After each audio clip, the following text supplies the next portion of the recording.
어머니, 멀뚱멀뚱 서 있지 마시고 접시라도 치우세요. 오후 4시 거실에 사람들이 가득했어요. 손자 지훈이의 돌잔치였습니다. 박정희는 거실 한쪽 구석에 서 있었어요. 손에는 아무것도 들지 않은 채였죠. 며느리 최지영의 목소리가 거실에 울려 퍼졌습니다. 하객들의 시선이 일제히 정희에게 쏠렸어요. 아, 저분이요? 우리 집 도우미예요. 평소에 지훈이 봐주시는 분이거든요. 지영이 친구들에게 웃으며 말했습니다.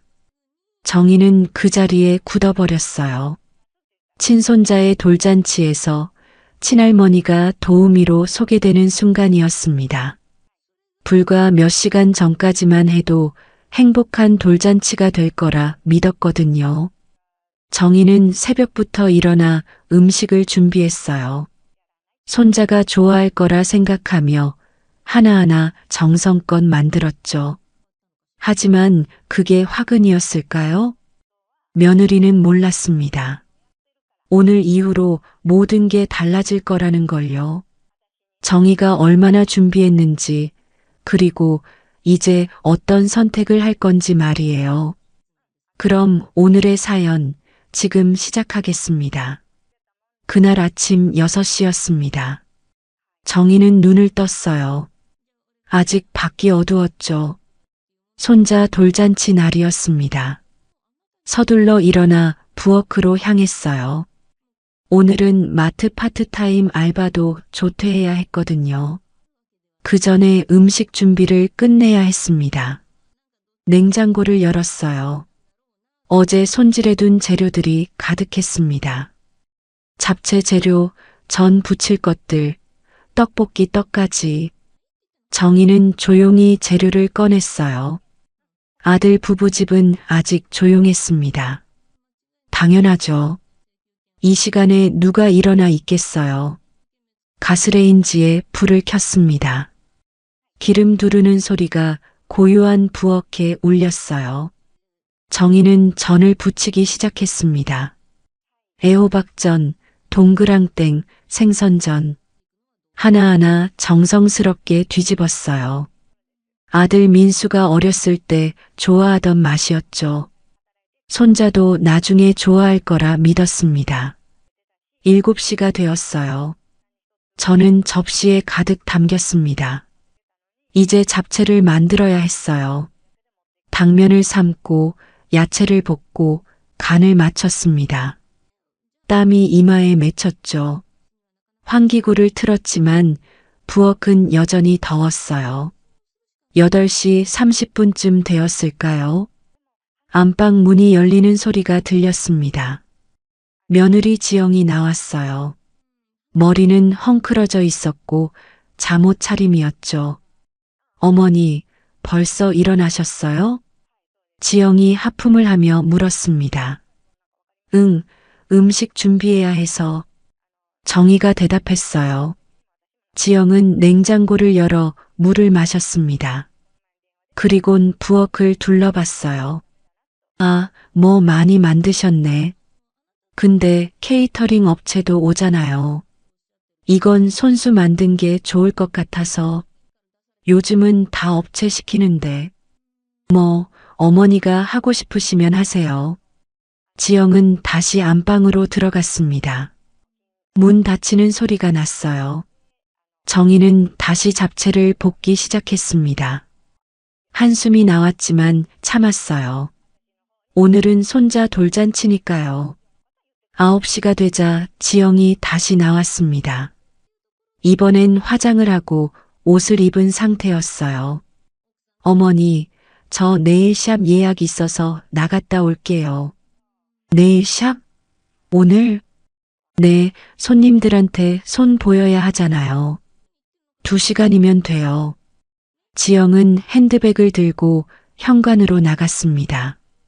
문 닫히는 소리가 났어요. 정희는 부엌에 혼자 남았습니다. 설거지가 쌓여 있었죠. 정희는 묵묵히 설거지를 시작했어요. 10시였습니다. 음식 준비는 거의 끝났어요. 이제 집안을 정리해야 했습니다. 거실 청소기를 돌렸어요.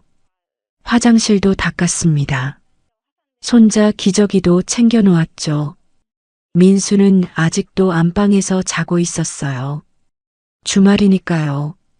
11시 30분쯤 민수가 일어났습니다. 엄마, 아침은요? 냉장고에 반찬 있어. 차려줄까? 아니에요. 제가 먹을게요. 민수는 식탁에 앉았어요.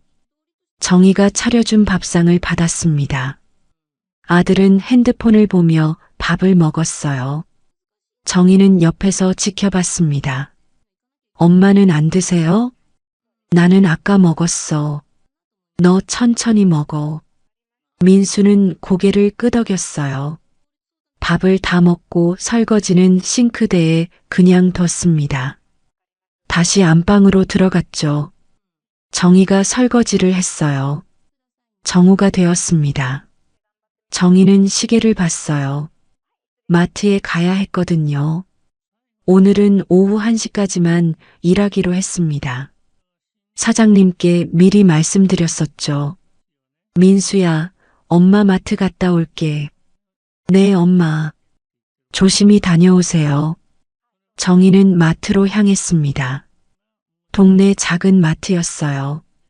계산대에 서서 손님을 받았습니다. 시계를 자꾸 봤어요. 빨리 1시가 되길 바랐죠. 1시였습니다. 정희는 앞치마를 벗었어요. 사장님, 먼저 들어갈게요. 그래요. 오늘 손자 돌잔치라며? 얼른 가보세요. 정희는 마트를 나왔습니다.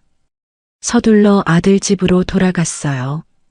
현관문을 열자 집안이 어수선했습니다. 지영이 돌아와 있었어요. 거실에는 풍선과 현수막이 걸려 있었죠. 어머니, 이제 오셨어요? 좀 도와주세요. 지영이 말했습니다. 테이블을 옮기고 있었어요. 정희는 가방을 내려놓고 달려갔습니다. 함께 테이블을 옮겼죠. 의자도 배치했어요. 풍선도 더 달았습니다. 1시 30분이었어요. 지영의 핸드폰이 울렸습니다. 네, 케이터링 업체요? 네, 이 시간에 오시면 돼요. 잠시 후 벨이 울렸어요. 케이터링 업체 직원들이 음식을 들고 왔습니다. 커다란 보온 용기들이었죠. 테이블 위에 음식이 차려졌어요. 스테이크, 파스타, 샐러드, 과일 플래터.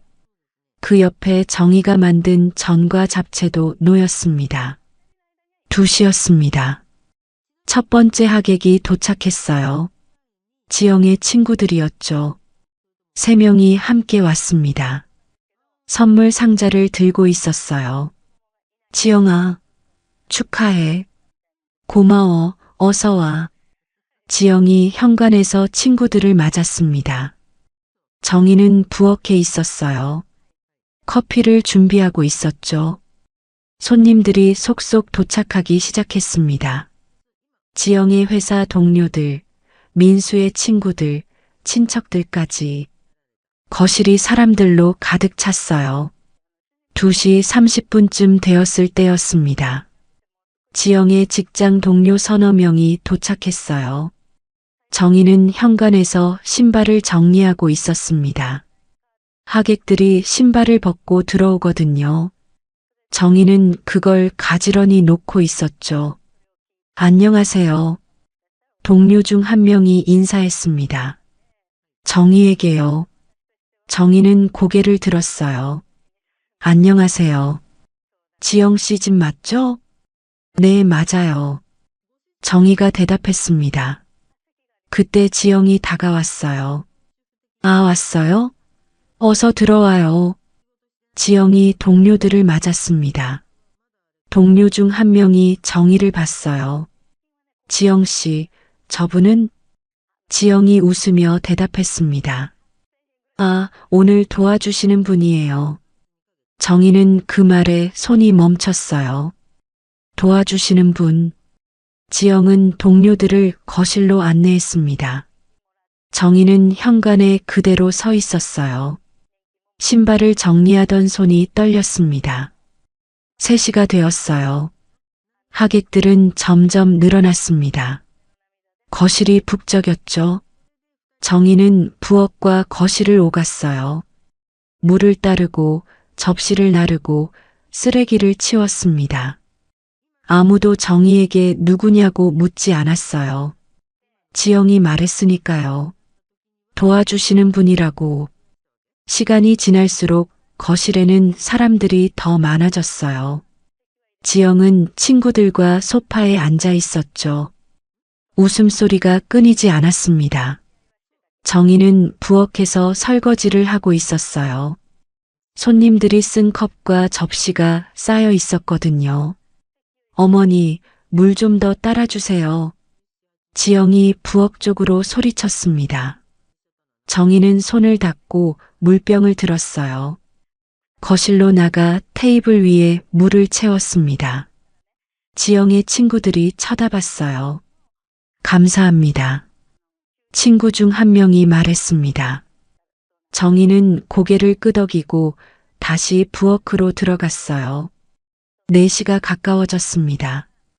포토그래퍼가 도착했어요. 돌상 앞에서 사진을 찍기 시작했죠. 민수가 지훈이를 안았습니다. 지영이 옆에 섰어요. 친척들도 함께 모였습니다. 자, 가족사진 찍겠습니다.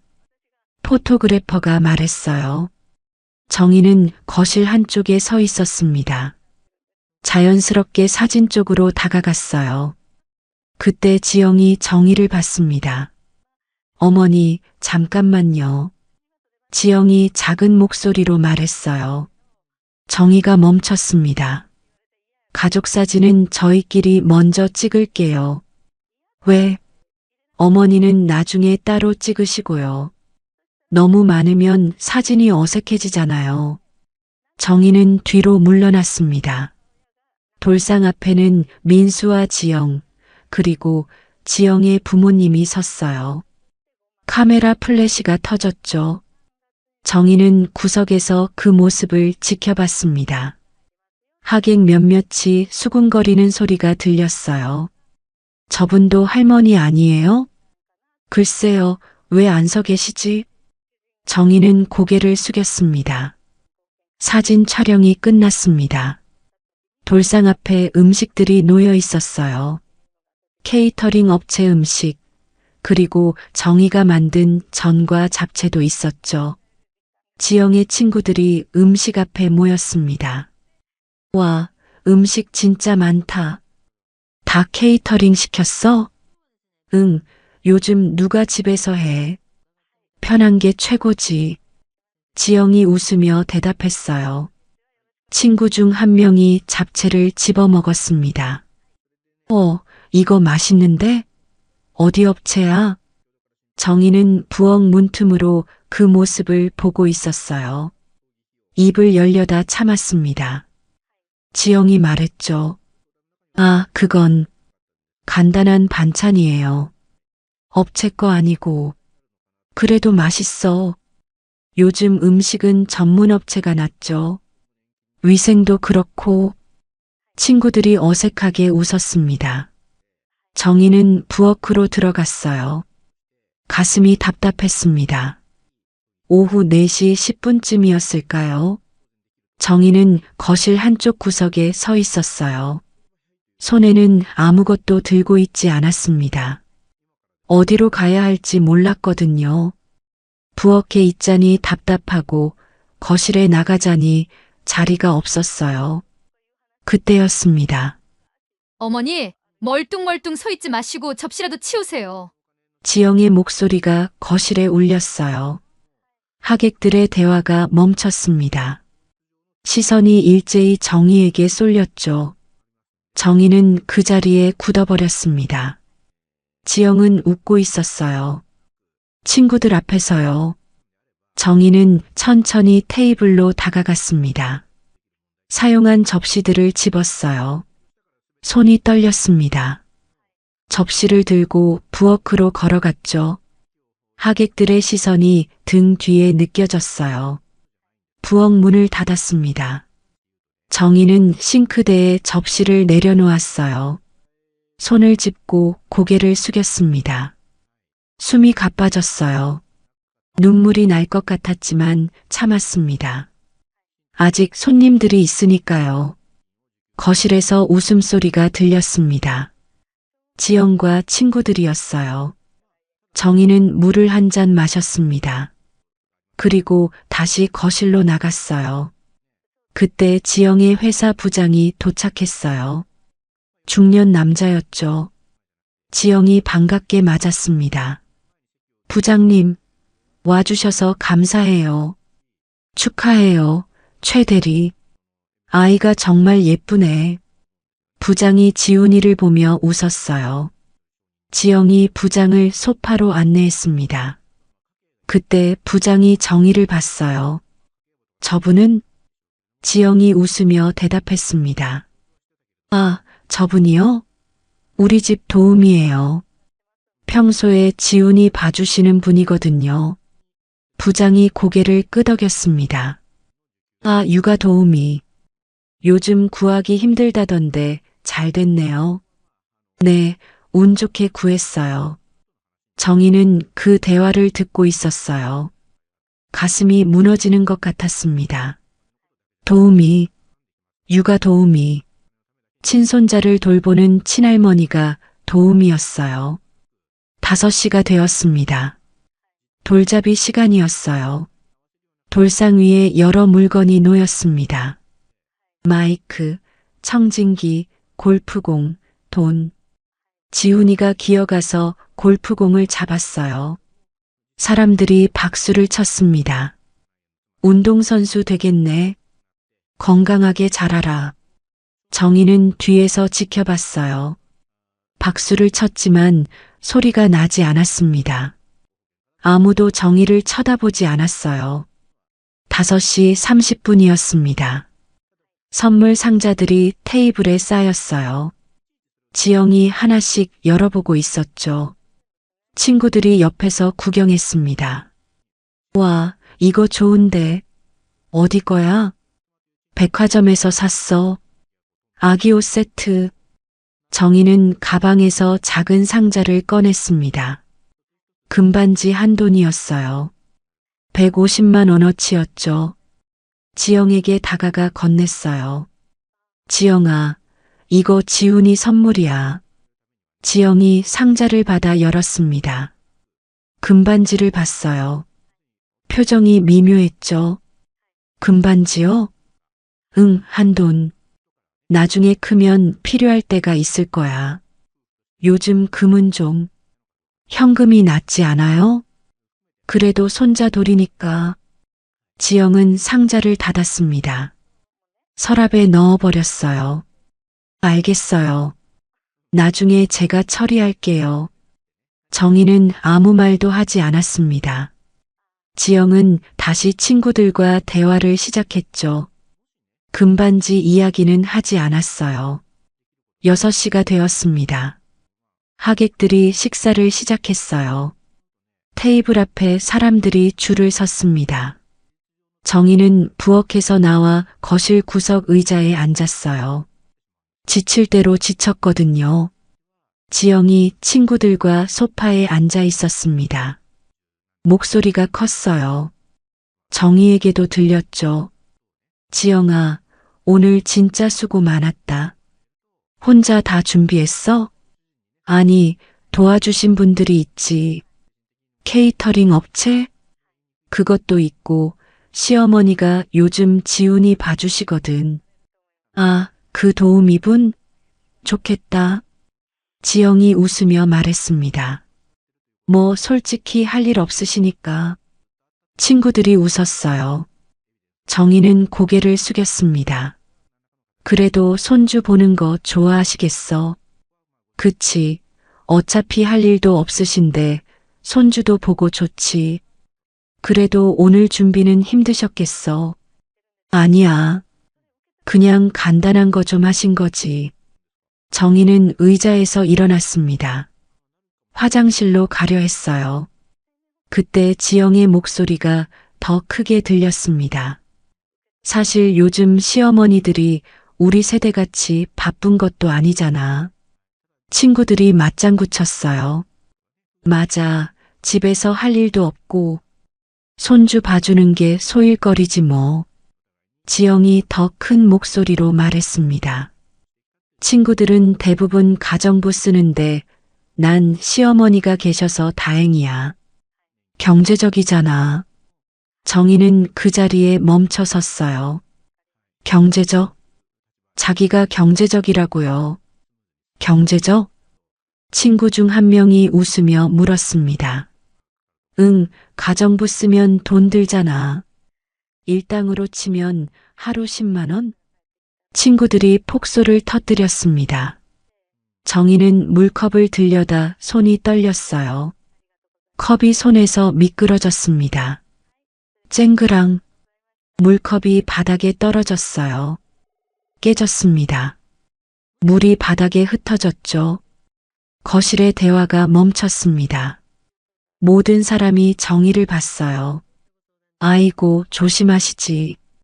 지영이 짜증 섞인 목소리로 말했습니다. 정희는 무릎을 굽혀 유리 조각을 주었어요. 손이 떨렸습니다. 조각 하나가 손가락을 스쳤어요. 피가 났습니다. 엄마. 민수가 뒤늦게 다가왔어요. 정희는 고개를 저었습니다. 괜찮아. 정희는 조각을 다 주었어요. 휴지로 감쌌습니다. 일어나서 부엌으로 들어갔죠. 지영이 하객들에게 말했어요. 죄송해요. 다들 계속 드세요. 부엌 문을 닫았습니다. 정희는 싱크대에 기댔어요. 손가락에서 피가 흘렀습니다. 밴드를 찾아 붙였어요. 손이 떨렸습니다. 6시 30분이었어요. 정희는 가방을 들었습니다. 조용히 현관으로 나갔어요. 신발을 신었죠.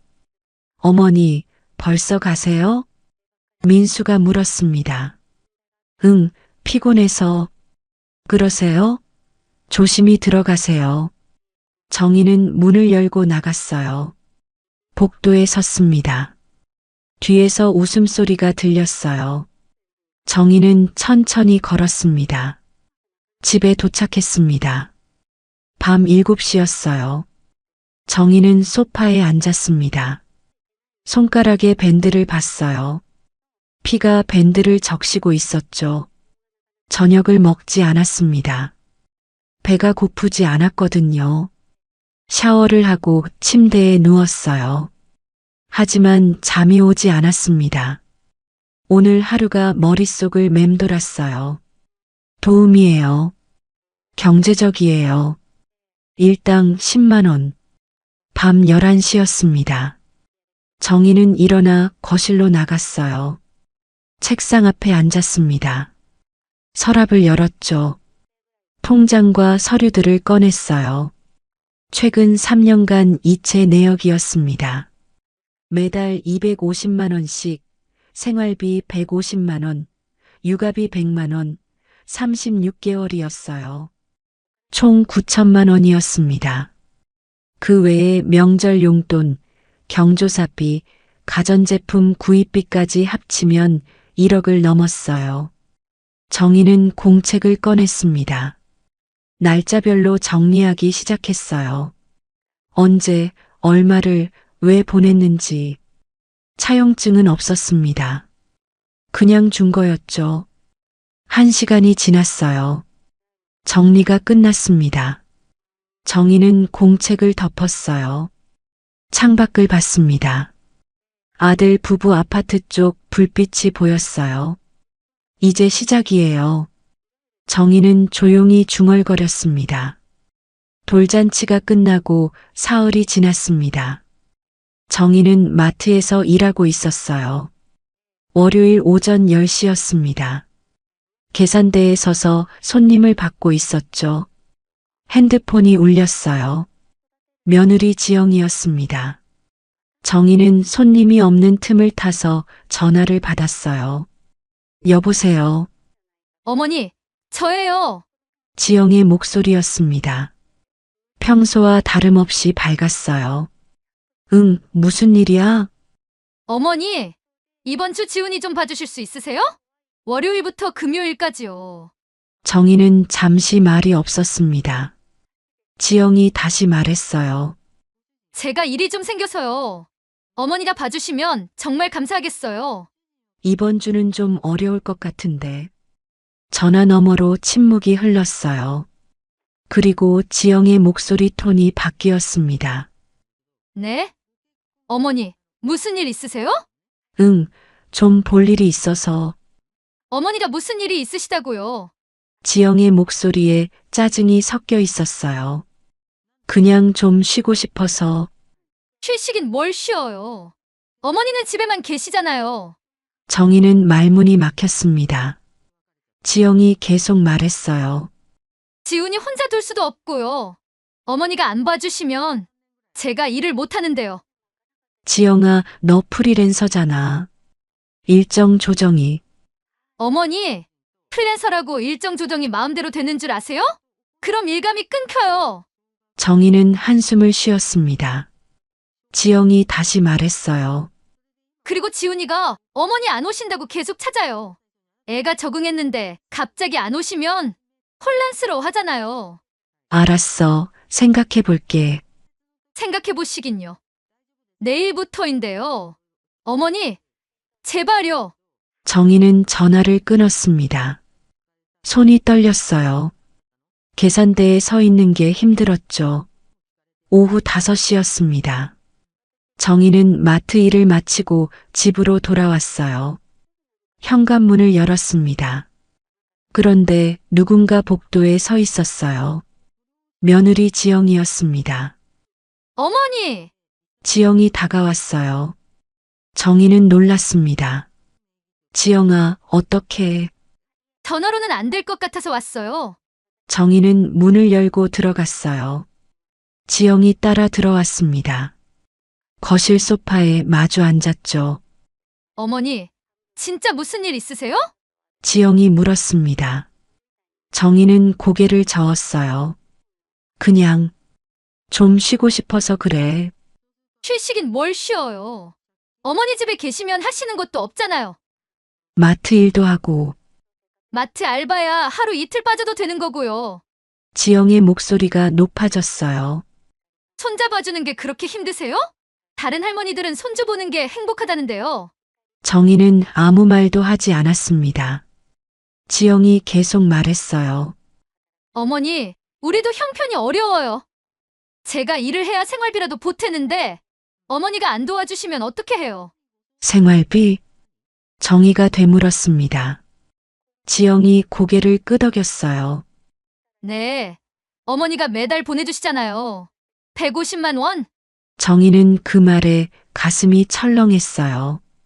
지영이 말을 이었습니다. 그리고 육아비도 100만 원씩 보내주시는데 이번 달은 아직 안 들어왔어요. 그게 당연한 거라고 생각해? 당연하진 않죠. 하지만 어머니가 그동안 주셨잖아요. 우리도 그걸로 계획을 세웠는데 갑자기 안 주시면 곤란해요. 정희는 믿을 수가 없었어요. 자기가 보낸 돈으로 계획을 세웠다고요. 지영은 그걸 수입처럼 생각하고 있었습니다. 지영아, 나도 내 생활이 있어. 어머니 혼자 사시잖아요. 돈 많이 안 드시잖아요. 그래도 내 돈이야. 지영의 얼굴이 굳었어요. 어머니, 혹시 우리한테 돈 주기 싫으신 거예요? 그런 게 아니라 그럼 뭐예요? 손자는 어쩌고요? 지훈이는요? 정희는 한숨을 쉬었습니다. 지영이 일어섰어요. 알겠어요. 어머니 마음대로 하세요. 저희도 알아서 할게요. 지영은 가방을 들고 현관으로 나갔습니다. 문을 쾅 닫고 나갔어요. 정희는 소파에 그대로 앉아 있었습니다. 머릿속이 복잡했어요. 사실 정희는 지난 3년간 아들 부부에게 많은 돈을 보냈습니다. 매달 250만 원씩이었어요. 생활비로 150만 원, 육아비로 100만 원. 36개월이었죠. 총 9천만 원이었습니다. 그 외에도 있었어요. 명절 때마다 용돈 100만 원씩. 1년에 2번이니까 600만 원이었죠. 경조사비도 있었습니다. 지영 친구 결혼식, 민수 회사 동료 장례식. 그때마다 10만 원씩 주었어요. 1년에 300만 원 정도였습니다. 작년에는 냉장고를 바꿨어요. 500만 원짜리였죠. 정희가 샀습니다. 텔레비전도 바꿨어요. 300만 원이었죠. 그것도 정희 돈이었습니다. 총 얼마일까요? 정희는 머릿속으로 계산했어요. 3년간 1억은 훌쩍 넘었습니다. 차용증은 없었어요. 그냥 준 거였죠. 아들과 손자를 위해서였습니다. 하지만 지영은 그걸 당연하게 여겼어요. 아니, 수입처럼 생각했습니다. 계획을 세웠다고 했잖아요. 정희가 주는 돈으로요.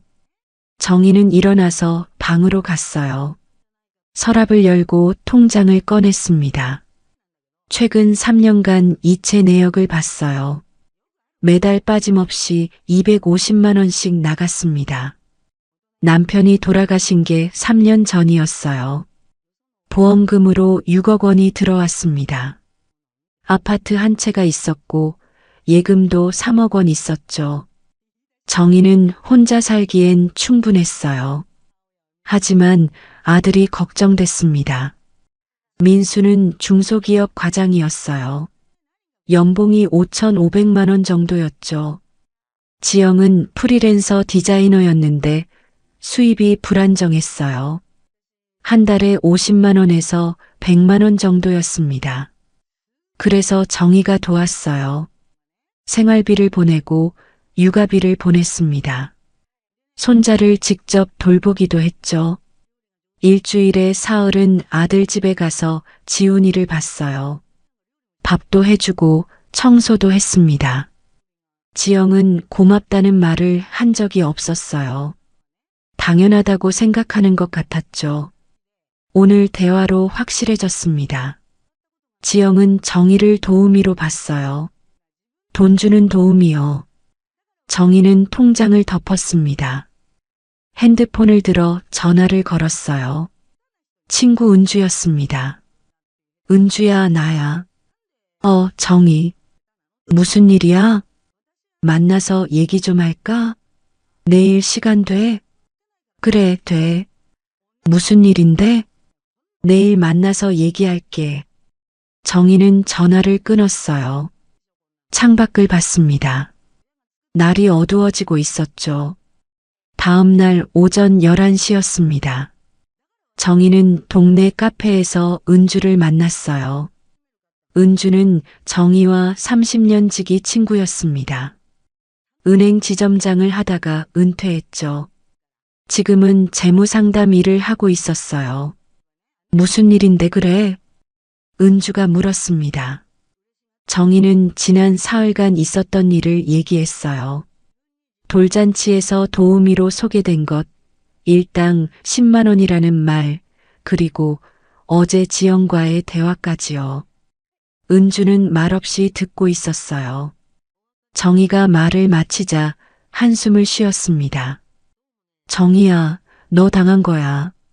알아. 그동안 얼마 줬는데? 3년간 1억 넘었어.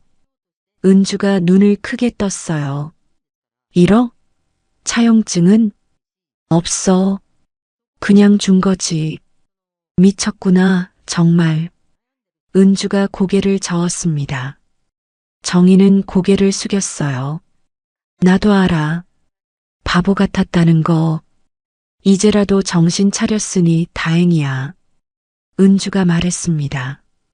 어떻게 할 거야? 모르겠어. 그냥 이제는 안 줄 생각이야. 그것만으로는 안 돼. 제대로 정리해야 해. 은주가 핸드백에서 수첩을 꺼냈어요. 내가 도와줄게. 일단 지금까지 준 돈 정확히 계산하자. 날짜별로, 금액별로. 정희는 고개를 끄덕였습니다. 은주가 펜을 들었어요. 그리고 아들 부부 재산 상황도 파악해야 해. 집은 전세야, 자가야? 전세. 7억짜리. 보증금은 누가 냈어? 내가 은행 보증 서줬어. 은주가 한숨을 쉬었습니다. 차는? 있어. 3천만 원짜리. 할부로. 예금은? 잘 모르겠어. 별로 없을 거야. 은주가 수첩에 적었어요. 일단 정확한 금액부터 계산하자. 집에 가서 통장 내역 다 가져와. 영수증이나 기록 있는 것도 전부. 응, 알았어. 정희는 카페를 나왔습니다. 집으로 돌아가는 길이었어요. 핸드폰이 울렸습니다. 아들 민수였어요. 엄마, 나야. 응, 무슨 일이야? 지영이가 엄마가 요즘 이상하다는데. 정희는 걸음을 멈췄습니다. 이상하긴 뭐가 이상해. 지훈이도 안 봐주시고 생활비도 안 보내주시고. 민수야. 정희가 말을 끊었어요. 엄마도 엄마 생활이 있어. 그건 알죠. 하지만 갑자기 이러시면. 갑자기가 아니야. 엄마가 그동안 얼마나 도와줬는지 알아? 민수는 말이 없었어요. 정희가 말했습니다. 너희 전세 보증은행에서 내가 서줬어. 매달 250만 원씩 보냈고 3년간이야. 그건 알아요. 고맙다는 말 해본 적 있어? 엄마, 그게 없잖아. 한 번도. 정희는 전화를 끊었습니다. 집에 도착했어요. 방에 들어가 서랍을 열었습니다. 통장과 영수증들을 꺼냈어요. 봉투에 담았습니다. 내일 은주를 다시 만나기로 했어요. 제대로 정리할 생각이었습니다. 이제는 당하지 않을 거예요. 열흘이 지났습니다. 정희는 여전히 마트에서 일하고 있었어요. 화요일 오후 2시였죠. 계산대에 손님이 드문 시간이었습니다. 정희는 선반을 정리하고 있었어요. 그동안 아들 부부에게 연락하지 않았습니다. 지영에게서 전화가 몇 번 왔지만 받지 않았어요. 문자도 왔습니다. 지훈이가 보고 싶어 한다는 내용이었죠. 정희는 답장하지 않았어요. 민수에게서도 전화가 왔었어요. 정희는 짧게 통화했습니다. 괜찮다고, 좀 쉬고 싶다고만 말했죠. 민수는 더 이상 묻지 않았어요. 은주와는 2번 더 만났습니다. 정확한 금액을 계산했어요. 3년간 지원한 총액은 1억 2천만 원이었습니다. 생활비와 육아비가 9천만 원, 명절 용돈이 600만 원, 경조사비가 300만 원, 가전제품 구입비가 800만 원, 기타 500만 원이었어요. 은주가 말했습니다. 차용증이 없으니 법적으로 돌려받기는 어렵다고요. 하지만 증여세 문제로 접근할 수는 있다고 했죠. 그리고 전세 보증도 해지할 수 있다고 했어요. 정희는 아직 결정하지 못했습니다. 아들과 손자 생각이 났거든요. 하지만 돌잔치 날이 자꾸 떠올랐어요. 도움이라는 말, 일당 10만 원이라는 말, 경제적이라는 말이요. 오후 3시쯤 되었을까요? 마트 문이 열렸어요. 손님이 들어왔습니다. 정희는 계산대로 돌아갔죠. 고개를 들었는데 며느리 지영이었어요. 옆에 친구 2명이 함께 있었습니다. 정희는 놀랐어요. 지영은 정희를 보고 잠깐 멈칫했습니다. 친구들이 지영을 봤어요. 마트 안을 둘러보기 시작했습니다. 정희는 계산대에 서 있었어요. 지영과 친구들이 음료수를 골랐습니다. 과자도 집었죠. 계산대로 왔어요. 정희가 바코드를 찍었습니다. 지영은 아무 말도 하지 않았어요. 친구 중 한 명이 물었습니다. 저기, 여기 자주 오세요? 지영이 대답했어요. 아니요, 처음이에요. 거짓말이었어요. 지영은 이 마트에 가끔 왔었거든요. 정희는 말없이 계산을 마쳤습니다. 지영이 카드를 내밀었어요. 정희가 받아서 결제했습니다. 친구들이 나갔어요. 지영도 따라 나갔습니다. 문 밖에서 친구들이 수군거리는 소리가 들렸어요. 저분이 시어머니야? 응. 여기서 일하시네. 검소하신가 봐. 글쎄. 목소리가 멀어졌습니다. 정희는 계산대에 서 있었어요. 손이 떨렸습니다. 오후 5시 정희는 마트 일을 마쳤어요. 앞치마를 벗고 나왔습니다. 마트 앞에 누군가 서 있었어요. 지영이었습니다. 친구들은 없었어요. 정희는 지나치려 했습니다. 지영이 앞을 막아섰어요. 어머니, 잠깐만요. 정희가 멈췄어요.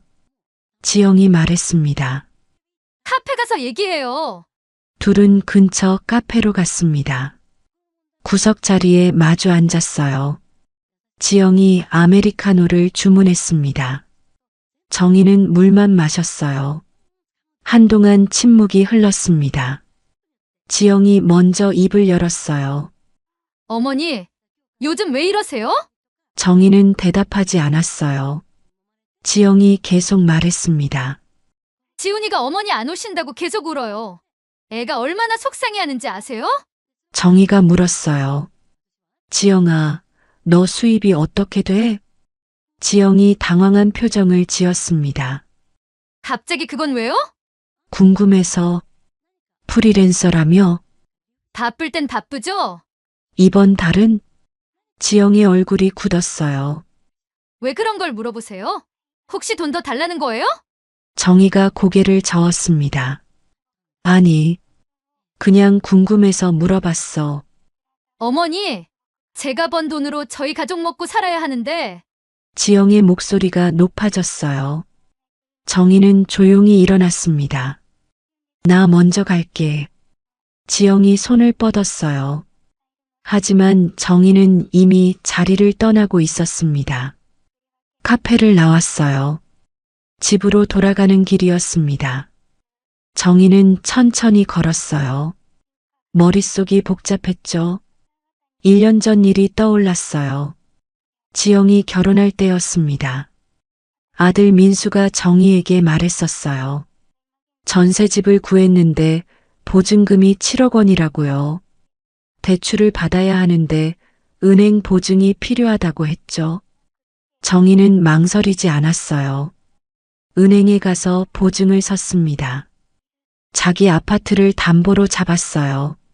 민수가 고맙다고 했습니다. 하지만 지영은 아무 말도 없었어요. 그때부터였습니다.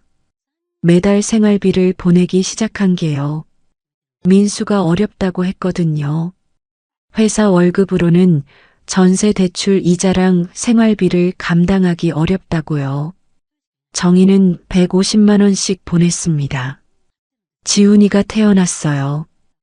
육아비가 필요했죠. 정희는 100만 원을 더 보냈습니다. 그리고 직접 아들 집에 가서 손자를 돌봤어요. 일주일에 사흘씩이었죠. 아침에 가서 저녁에 돌아왔습니다. 손자 기저귀를 갈고 밥을 먹이고 재웠어요. 빨래도 했고 청소도 했습니다. 지영은 그 시간에 집에서 쉬거나 친구를 만났어요. 정희는 힘들지 않았어요. 손자가 예뻤거든요. 아들 가족이 편하게 지내는 게 보기 좋았습니다. 고맙다는 말이 없어도 괜찮았어요. 가족이니까요. 하지만 돌잔치 날 모든 게 바뀌었습니다. 도움이라는 말을 들었을 때요. 경제적이라는 말을 들었을 때요. 그건 가족이 하는 말이 아니었어요. 집에 도착했습니다. 현관문을 열고 들어갔어요. 거실 불을 켰습니다. 텅 빈 집이었죠. 정희는 소파에 앉았어요. 핸드폰을 꺼내 은주에게 전화했습니다. 은주야, 나야. 응, 정희. 무슨 일이야? 오늘 지영이를 마트에서 봤어. 정희는 오늘 있었던 일을 얘기했어요. 은주가 한숨을 쉬었습니다. 정희야, 이제 정말 결정해야 해. 알아. 언제까지 이럴 거야? 돈만 주고 무시당하면서. 정희는 대답하지 않았어요. 은주가 말했습니다. 내일 만나자. 제대로 계획 세우자. 응, 그래. 전화를 끊었습니다. 정희는 창밖을 봤어요. 날이 어두워지고 있었습니다. 핸드폰이 다시 울렸어요. 아들 민수였습니다. 정희는 받지 않았어요. 문자가 왔습니다. 엄마, 이번 달 생활비가 아직 안 들어왔는데요. 확인 부탁드려요. 정희는 문자를 읽고 핸드폰을 내려놓았어요. 답장하지 않았습니다. 방으로 들어갔어요. 서랍에서 통장을 꺼냈습니다. 잔액을 확인했죠. 예금 3억 원, 아파트 7억 원. 남편이 남긴 돈이었어요. 정희는 혼자 살기엔 충분했습니다. 하지만 아들에게 계속 주다 보니 예금이 줄어들고 있었어요. 이대로 가면 2년 안에 바닥날 것 같았죠. 그럼 정희는 어떻게 되는 걸까요? 노후 준비는요? 병원비는요? 요양원 비용은요? 정희는 통장을 덮었습니다. 이제 결정할 때가 온 것 같았어요. 3주가 지났습니다. 정희는 마트 일을 계속하고 있었어요.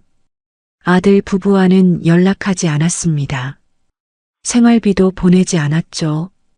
지훈이도 보러 가지 않았어요. 은주와는 일주일에 한 번씩 만났습니다. 계획을 세우고 있었어요. 법적으로 어떻게 대응할지, 재산을 어떻게 정리할지요. 은주는 변호사 친구도 소개해줬습니다. 어느 금요일 오후였어요. 정희는 마트에서 일하고 있었습니다. 핸드폰이 울렸죠. 문자 알림이었어요. 가족 단톡방이었습니다. 민수가 만든 방이었어요. 정희, 민수, 지영 셋이 있었죠. 평소엔 별로 사용하지 않는 방이었는데요. 지영이 메시지를 보냈습니다. 어머니, 이번 달도 생활비가 안 들어왔는데요. 정희는 문자를 보고 핸드폰을 주머니에 넣었어요. 답장하지 않았습니다. 10분쯤 지났을까요? 다시 문자가 왔어요. 어머니, 확인하셨어요? 또 10분이 지났습니다. 지훈이 분유 사야 하는데 돈이 없어요. 민수도 메시지를 보냈어요. 엄마, 괜찮으세요? 답장 좀 주세요. 정희는 휴게실로 들어갔습니다. 앉아서 핸드폰을 봤어요. 단톡방을 열었습니다. 지영이 계속 메시지를 보내고 있었어요. 어머니, 전세 대출 이자도 내야 하는데요. 육아비도 필요해요. 어머니, 통장 문제 있으세요? 정희는 핸드폰을 껐습니다. 다시 계산대로 돌아갔어요. 저녁 6시였습니다. 마트 일을 마치고 집으로 돌아왔어요. 현관 앞에 누군가 서 있었습니다. 지영이었어요. 정희는 한숨을 쉬었습니다. 문을 열고 들어갔어요. 지영이 따라 들어왔습니다. 거실에 마주 섰어요. 지영이 손에 봉투를 들고 있었습니다. 어머니, 제가 생각해봤어요. 지영이 말했습니다. 정희는 대답하지 않았어요. 어머니도 이제 나이 드시고 힘드실 텐데요. 지영이 봉투를 내밀었어요. 저희가 어머니 용돈 드릴게요. 정희가 봉투를 쳐다봤습니다. 지영이 계속 말했어요. 매달 이 정도면 괜찮으시죠? 얼마가 들었는데? 50만 원이요. 정희는 웃음이 나왔어요. 지영이 당황한 표정을 지었습니다. 왜요? 적어요? 지영아, 네. 그동안 내가 너희한테 얼마 줬는지 알아? 지영이 말이 없었어요. 정희가 말했습니다. 3년간 1억 2천만 원이야. 지영의 눈이 커졌어요. 1억? 응. 생활비, 육아비, 명절 용돈, 경조사비, 가전제품 구입비까지 다 합치면 1억 2천만 원이야. 지영이 입술을 깨물었습니다. 그런데 너는 나한테 50만 원 주면서 용돈이라고 하니? 어머니, 그게 아니라 그럼 뭔데? 지영이 봉투를 도로 가방에 넣었어요. 대신 생활비랑 육아비는 계속 보내주시는 거죠?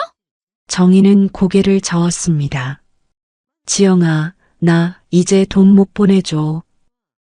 네. 힘들어서. 지영의 얼굴이 굳었어요.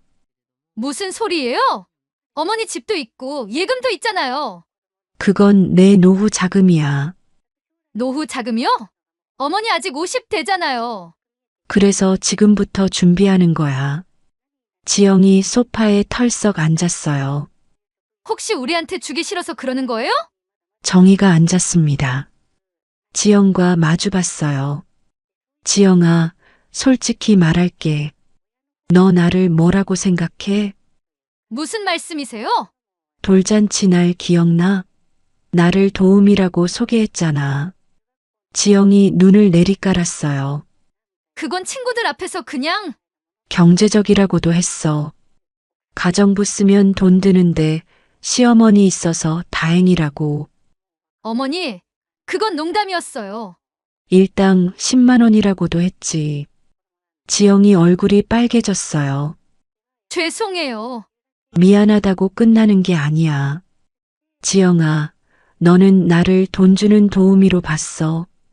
지영이 고개를 들었어요. 눈에 눈물이 고였습니다. 아니에요. 어머니, 아니면 뭔데? 고맙다는 말 한 번이라도 한 적 있니? 지영이 대답하지 못했어요. 정희가 일어났습니다. 지영아, 이제 나도 내 인생 살고 싶어. 어머니! 지영이 소리쳤어요. 손자는 어쩌고요? 지훈이는요? 지훈이는 너희가 키워. 우리가 무슨 돈으로요? 정희가 현관으로 걸어갔습니다. 문을 열었어요. 그건 너희가 알아서 해. 지영이 가방을 집어들었어요. 눈물을 닦으며 나갔습니다. 알겠어요.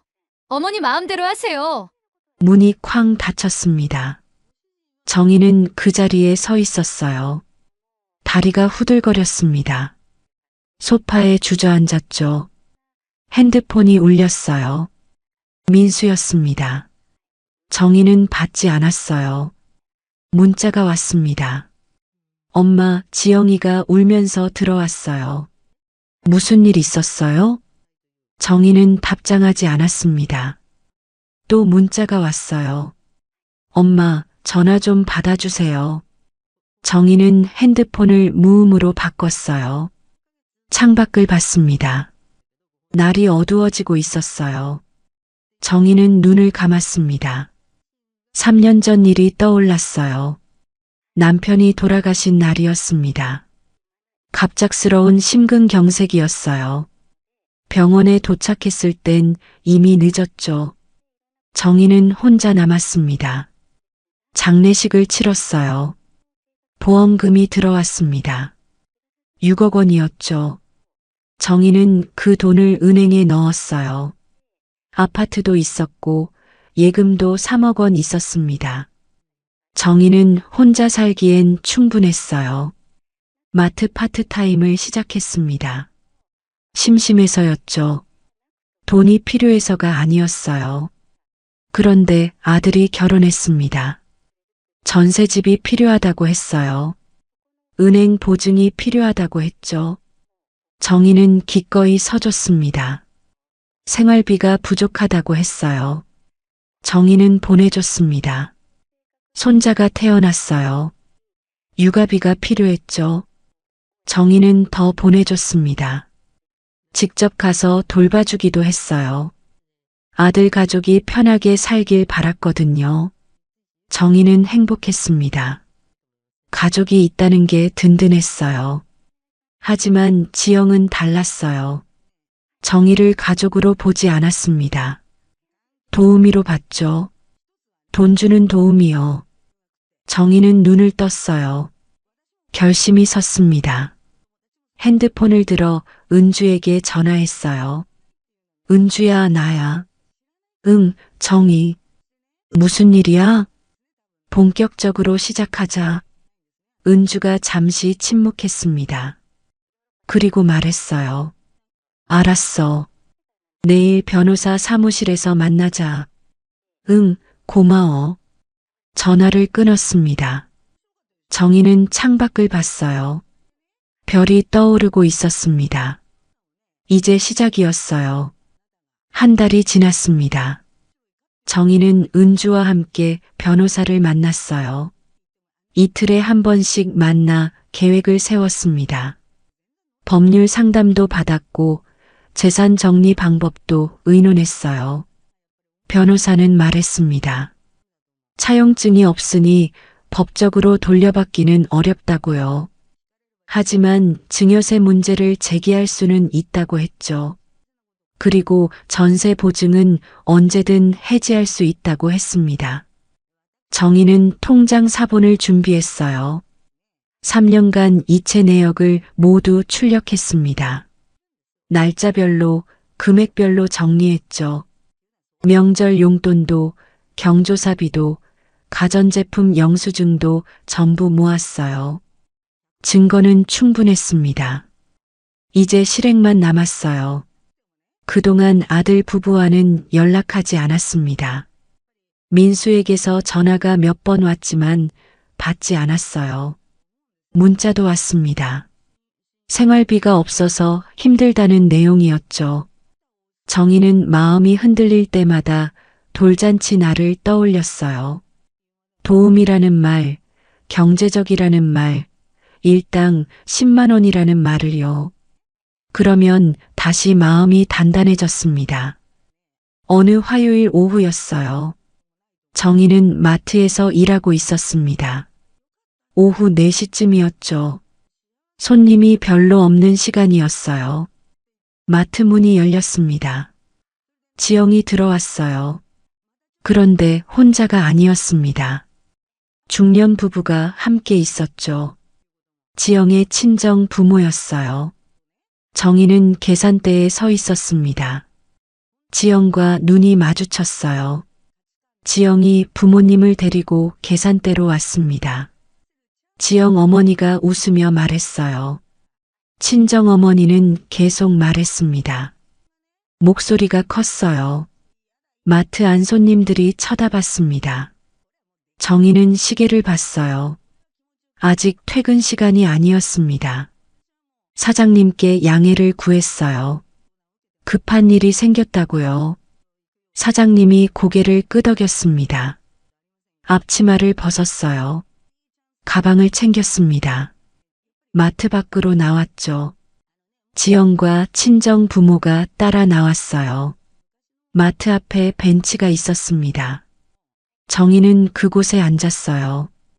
지영 부모도 앉았습니다. 지영은 옆에 섰어요. 친정 어머니가 말을 이었습니다. 목소리는 여전히 컸어요. 지나가는 사람들이 쳐다봤습니다. 손주 봐주시는 건 할머니 도리라고 했어요. 며느리가 속상해한다고 했습니다. 정희는 말없이 듣고 있었어요. 지영이 말했습니다. 솔직히 형편이 어렵다고요. 어머니는 혼자 사시니까 돈 많이 안 들지 않냐고. 그 돈이 자기들한테는 절실하다고 했죠. 동네 사람들이 지나가며 쳐다봤습니다. 정희는 고개를 숙이고 있었어요. 손이 떨렸습니다. 지영 아버지도 말했어요. 가족끼리 도와야 한다고요. 시어머니가 너무 이기적이라고 했습니다. 정희는 천천히 고개를 들었어요. 세 사람을 봤습니다. 그리고 일어났어요. 입을 열었습니다. 지영아, 그리고 사돈 어르신, 지금까지 내가 보낸 돈이 얼마인지 아세요? 지영이 대답하지 못했습니다. 정희가 말했어요. 최근 3년간만 1억 2천만 원이라고요. 생활비로 5,400만 원, 육아비로 3,600만 원, 명절 용돈으로 600만 원, 경조사비로 300만 원, 가전제품 구입비로 800만 원, 기타로 500만 원이라고 했습니다. 세 사람이 입을 다물었어요. 정희가 계속 말했습니다. 차용증도 없다고요. 그냥 준 거라고 했어요. 하지만 이제는 못 준다고 말했습니다. 자기 노후를 준비해야 하니까요. 지영이 놀란 표정을 지었어요. 정희는 가방을 들고 일어났어요. 그리고 지훈이는 이제 못 봐준다고 말했습니다. 생활비도 육아비도 보낼 수 없다고 했어요. 지영 친정어머니가 말했습니다. 참 이기적이시네요. 지영도 말했어요. 알겠다고요. 어차피 기대 안 했다고요. 정희는 걸어가기 시작했어요. 뒤에서 지영이 중얼거리는 소리가 들렸습니다. 마트 알바 주제에 뭐가 대단하다고. 정희는 걸음을 멈추지 않았어요. 집으로 향했습니다. 집에 도착했어요. 문을 열고 들어갔습니다. 소파에 앉았어요. 온몸에 힘이 빠졌습니다. 핸드폰을 꺼냈어요. 은주에게 전화했습니다. 오늘 있었던 일을 얘기했어요. 은주가 물었습니다. 괜찮냐고요? 정희는 대답했습니다. 괜찮다고요. 이제 시작하자고 했어요. 은주가 말했습니다. 내일 변호사 사무실에서 만나자고요. 서류 준비하자고 했습니다. 전화를 끊었어요. 정희는 창밖을 봤습니다. 저녁 해가 지고 있었어요.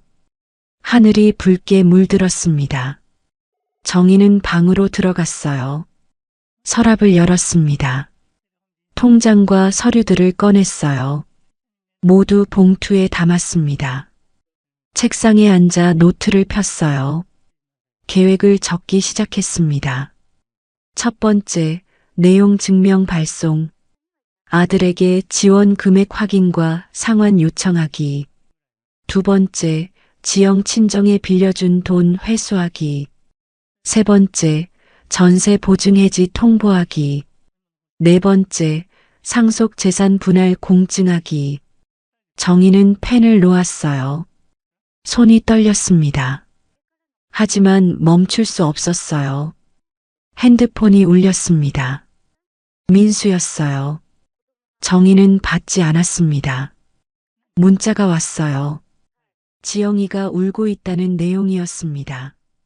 무슨 일이 있었냐고 물었어요. 정희는 답장하지 않았습니다. 또 문자가 왔어요. 생활비 때문에 대출을 받아야 할 것 같다는 내용이었습니다. 정희는 핸드폰을 내려놓았어요. 창밖을 봤습니다. 별이 떠오르고 있었어요. 내일부터 새로운 시작이었습니다. 정희는 더 이상 당하지 않을 거예요. 도우미도 아니고 경제적인 존재도 아니었습니다. 그냥 자기 인생을 사는 한 사람이었어요. 정희는 불을 끄고 침대에 누웠습니다. 눈을 감았어요. 내일이 기다려졌습니다. 다음 날 오전 10시였습니다. 정희는 변호사 사무실에 있었어요. 은주도 함께였습니다. 변호사는 50대 중반 여자였어요. 은주의 대학 동기였죠.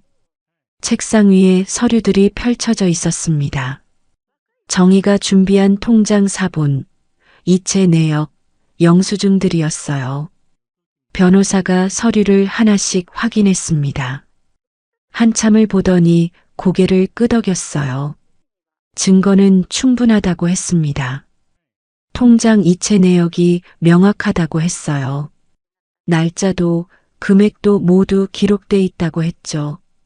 내용 증명을 보내는 게 좋겠다고 했습니다.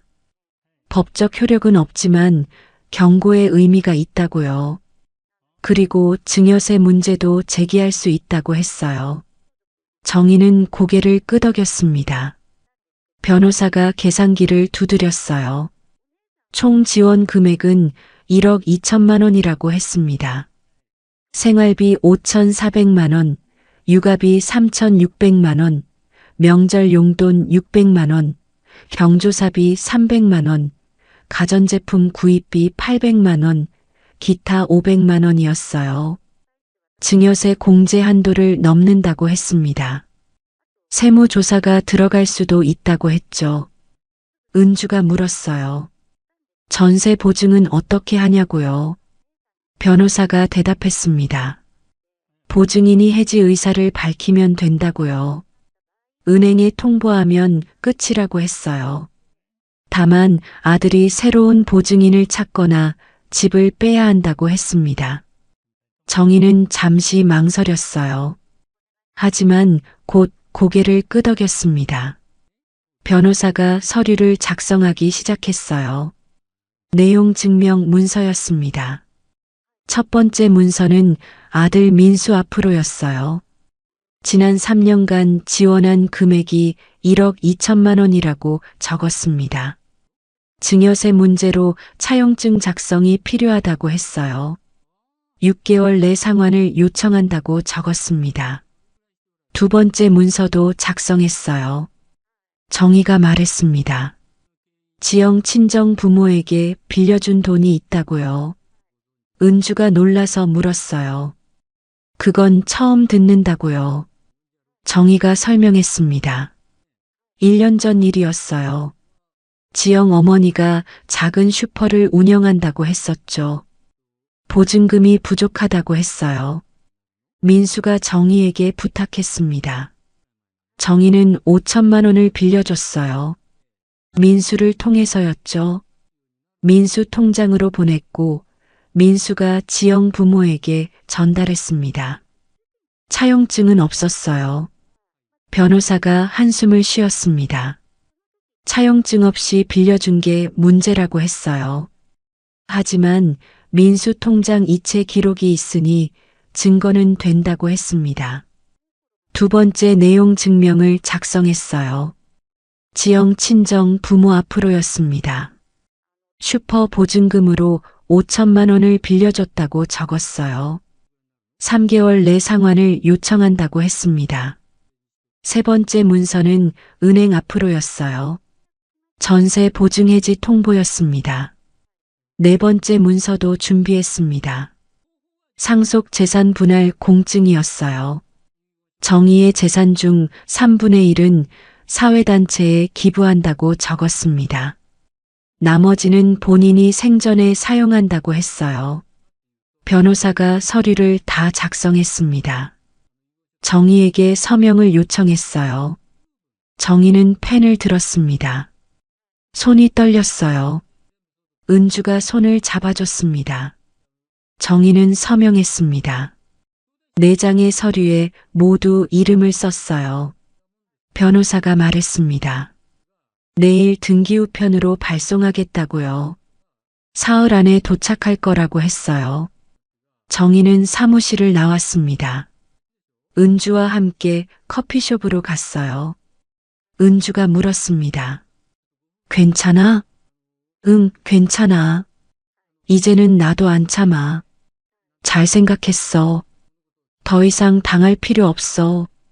정희는 커피를 마셨습니다. 창밖을 봤어요. 사람들이 지나다녔습니다. 모두 자기 인생을 살고 있었어요. 정희도 이제 자기 인생을 살 거였습니다. 사흘이 지났습니다. 금요일 오후였어요. 정희는 집에 있었습니다. 핸드폰이 울렸어요. 민수였습니다. 정희는 전화를 받았어요. 민수의 목소리가 떨리고 있었습니다. 이게 뭐냐고 물었습니다. 무슨 소리냐고 정의가 되물었어요. 민수가 말했습니다. 등기우편이 왔다고요. 내용 증명이라고 했어요. 1억 2천만 원을 6개월 내 상환하라는 내용이라고 했습니다. 정의는 조용히 대답했어요. 맞다고 했습니다. 민수가 소리쳤습니다. 이게 무슨 짓이냐고요. 가족한테 이럴 수 있냐고 했어요. 정의는 침착하게 말했습니다. 가족이니까 그동안 참았다고 했어요. 하지만 이제는 못 참겠다고 했습니다. 민수가 말했습니다. 하지만 1억 2천만 원이 어디 있냐고요. 자기가 어떻게 갚냐고 했어요. 정의가 대답했습니다. 그래서 6개월을 줬다고요. 천천히 갚으라고 했어요. 민수는 말문이 막혔습니다. 한참 침묵이 흘렀어요. 그리고 전화를 끊었습니다. 5분쯤 지났을까요? 다시 전화가 왔어요. 이번엔 지영이었습니다. 정의는 받았어요. 지영이 소리쳤습니다. 어머니 미치셨어요? 이게 무슨 짓이에요? 정의는 조용히 말했습니다. 미친 게 아니라고 했어요. 정신 차린 거라고 했습니다. 지영이 말했습니다. 1억 2천만 원을 어떻게 갚냐고요. 자기들을 죽이려고 하냐고 했어요. 정의가 대답했습니다. 가정부한테는 돈 내는 거 당연하다고 하지 않았냐고 물었어요. 일당 10만 원이라고 했잖냐고 했습니다. 지영이 할 말을 잃었어요. 정의가 말을 이었습니다. 내가 3년간 일한 대가야. 너무 비싸다고 생각하니? 지영이 울기 시작했어요. 그러다가 전화를 끊었습니다. 정의는 핸드폰을 내려놓았어요. 가슴이 두근거렸습니다. 하지만 후회되지 않았어요. 저녁 6시쯤 됐을까요? 초인종이 울렸습니다. 정의는 인터폰을 봤어요. 민수와 지영이었습니다. 문을 열지 않았어요. 인터폰으로 말했습니다. 무슨 일이냐고요? 민수가 애원했습니다. 문 좀 열어달라고요. 얘기 좀 하자고 했어요. 정의는 고개를 저었습니다. 너희랑 할 얘기 없어. 변호사랑 얘기해. 손자는 생각 안 하세요? 지훈이는 어떻게 하라고요? 지훈이는 너희가 키워야지. 나는 이제 도와줄 수 없어. 민수가 문을 두드렸습니다. 엄마, 제발요. 정의는 인터폰을 끊었어요. 소파에 앉았습니다. 문 두드리는 소리가 들렸어요. 하지만 정의는 움직이지 않았습니다. 10분쯤 지났을까요? 문 두드리는 소리가 멈췄어요. 발소리가 멀어졌습니다. 정의는 창밖을 봤어요. 민수와 지영이 아파트 단지를 나가고 있었습니다. 지영이 울고 있었어요. 민수가 지영을 부축했습니다. 정의는 눈을 감았어요. 가슴이 아팠습니다. 하지만 멈출 수 없었어요. 핸드폰을 들어 은주에게 문자를 보냈습니다. 이제 시작됐어. 다음 단계 준비하자. 정의는 핸드폰을 내려놓았어요. 깊게 숨을 쉬었습니다. 이제 진짜 시작이었어요. 2달이 지났습니다. 민수 부부는 돈을 마련하지 못했어요. 매달 생활비를 겨우 버는 형편이었죠. 대출을 받으려 했지만 신용 등급이 낮아서 거절당했습니다. 민수가 정의에게 몇 번 전화했어요. 정의는 받지 않았습니다. 문자도 왔어요. 시간을 더 달라는 내용이었죠. 정의는 답장하지 않았어요. 변호사가 연락했습니다. 다음 단계로 넘어갈 때라고요. 정의는 고개를 끄덕였습니다. 월요일 오전이었어요. 정의는 은행에 갔습니다. 전세 보증해지 신청서를 작성했어요. 담당 직원이 확인했습니다. 보증인이 해지를 원하면 절차가 진행된다고 했어요.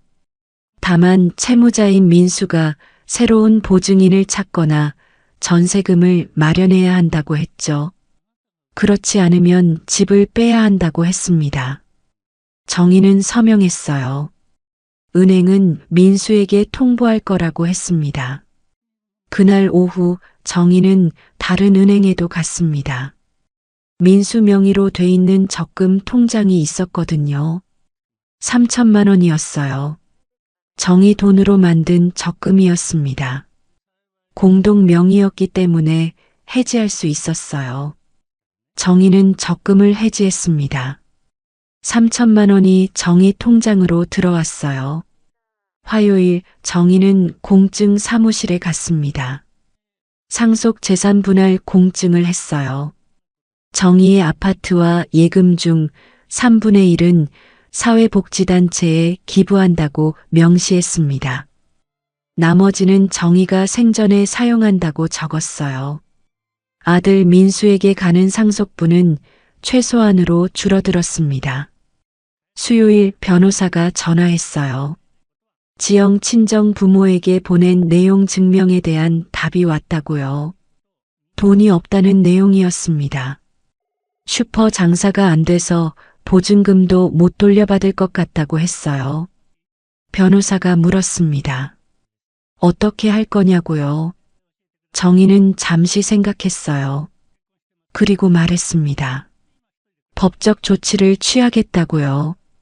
민사소송을 준비하라고 했습니다. 변호사가 알겠다고 했어요.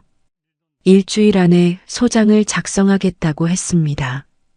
그날 저녁 민수에게서 전화가 왔어요. 정희는 받았습니다. 민수의 목소리는 지쳐 있었어요. 엄마, 은행에서 연락 왔어요. 전세 보증이 해지됐어요. 그렇구나. 민수가 물었습니다. 어떻게 하라는 거냐고요? 자기들더러 집을 나가라는 거냐고 했어요. 정희는 조용히 말했습니다. 새 보증인을 찾거나 전세금을 마련하라고 했어요. 그게 안 되면 나가야 한다고 했습니다. 민수가 소리쳤습니다. 지훈이는 어떻게 하냐고요? 어린아이를 어디로 데리고 가냐고 했어요. 정희는 대답했습니다. 그건 내가 알아서 해야 한다고 했어요. 자기는 더 이상 도와줄 수 없다고 했습니다. 정희는 전화를 끊었어요. 눈물이 날 것 같았지만 참았습니다. 석 달이 지났습니다. 민수 부부는 전세집을 정리했어요.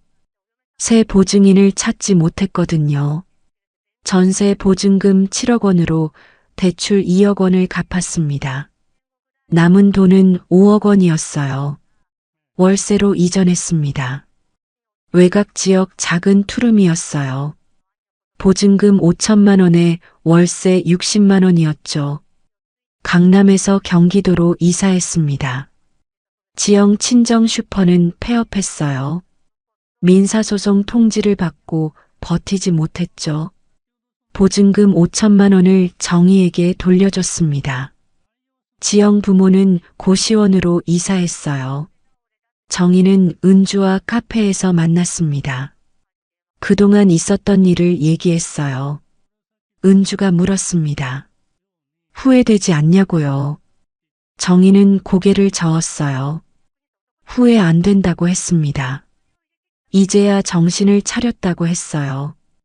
은주가 웃었습니다. 잘했다고 했어요. 정희가 행복하게 살아야 한다고 했습니다. 한 달이 더 지났어요. 정희는 마트 일을 그만뒀습니다. 더 이상 일할 필요가 없었거든요. 돈도 충분했고 이제는 쉬고 싶었어요. 친구들과 여행을 다녔습니다. 제주도에 갔어요. 바다를 보며 걸었습니다. 부산에도 갔어요. 해운대 백사장에서 사진을 찍었죠. 수채화 취미반에 등록했어요. 일주일에 2번씩 그림을 그렸습니다. 독서 모임에도 가입했어요. 한 달에 한 번씩 책을 읽고 이야기를 나눴죠. 집에서는 편안하게 지냈습니다. 아침에 일어나 커피를 마셨어요. 베란다에 앉아 책을 읽었습니다. 저녁에는 드라마를 봤어요. 지훈이 생각이 날 때도 있었어요. 돌잔치 때 웃던 모습이 떠올랐습니다. 하지만 연락하지 않았어요. 그리워도 참았습니다. 어느 토요일 오후였어요. 초인종이 울렸습니다. 정희는 인터폰을 봤어요. 민수였습니다. 혼자였어요. 정희는 문을 열어줬습니다. 민수가 들어왔어요. 얼굴이 많이 수척해졌더군요. 거실에 마주 앉았습니다. 한동안 침묵이 흘렀어요. 민수가 먼저 입을 열었습니다. 엄마, 제가 잘못했어요. 정희는 고개를 끄덕였어요. 민수가 말했습니다. 지영이가 많이 변했다고요. 이제는 백화점에서 판매직으로 일한다고 했어요. 아침 일찍 나가서 저녁 늦게 들어온다고 했죠. 자기도 주말에 아르바이트를 한다고 했습니다. 편의점에서 야간 근무를 한다고 했어요. 지훈이는 어린이집에 보낸다고 했습니다. 학원은 다 끊었다고 했어요. 비용이 없어서라고 했죠. 정희는 말없이 듣고 있었어요. 민수가 계속 말했습니다. 지영이가 명품 가방을 팔았다고 했어요. 중고 거래 앱에 올렸다고 했습니다. 옷도 많이 팔았다고 했어요. 친구들과도 연락을 끊었다고 했습니다. SNS도 끊었다고 했어요. 만날 여유가 없어서라고 했죠. 민수는 고개를 숙였어요. 한참을 그러고 있다가 말했습니다. 지훈이가 엄마를 보고 싶어 한다고요. 할머니를 찾는다고 했어요. 정희는 가슴이 아팠습니다. 하지만 표정을 바꾸지 않았어요. 민수가 물었습니다. 한 달에 한 번만이라도 볼 수 있냐고요. 자기가 데리고 오겠다고 했습니다. 지영이는 안 오겠다고 했어요. 정희는 잠시 생각했어요. 그리고 고개를 끄덕였습니다. 좋다고 했어요. 하지만 내가 혼자 데리고 오라고 했습니다. 지영이는 같이 오지 말라고 했어요. 민수가 고개를 숙여 인사했습니다. 고맙다고 했어요. 일어나 나가려다가 멈췄습니다. 뒤돌아봤어요. 엄마, 진심으로 죄송해요. 제가 철이 없었어요. 그래, 알았다. 민수가 나갔어요. 문이 닫혔습니다. 정희는 소파에 앉았어요. 한참을 그렇게 있었습니다. 다음 주 일요일이었어요. 민수가 지훈이를 데리고 왔습니다. 지훈이는 정희를 보자마자 달려왔어요. 할머니라고 불렀습니다. 정희는 손자를 안았어요. 눈물이 났습니다. 민수는 2시간 뒤에 데리러 오겠다고 했어요. 정희는 고개를 끄덕였습니다. 지훈이와 놀아줬어요. 그림책을 읽어줬습니다. 간식도 줬어요. 지훈이는 행복해 보였어요. 2시간이 금방 지났습니다. 민수가 왔어요. 지훈이를 데리고 갔습니다. 정희는 현관에서 손을 흔들었어요. 지훈이도 손을 흔들었습니다. 문을 닫았어요. 거실에 앉았습니다. 텅 빈 집이었지만 외롭지 않았어요. 석 달이 더 지났습니다. 지영이 정희 집 앞에서 기다리고 있었어요.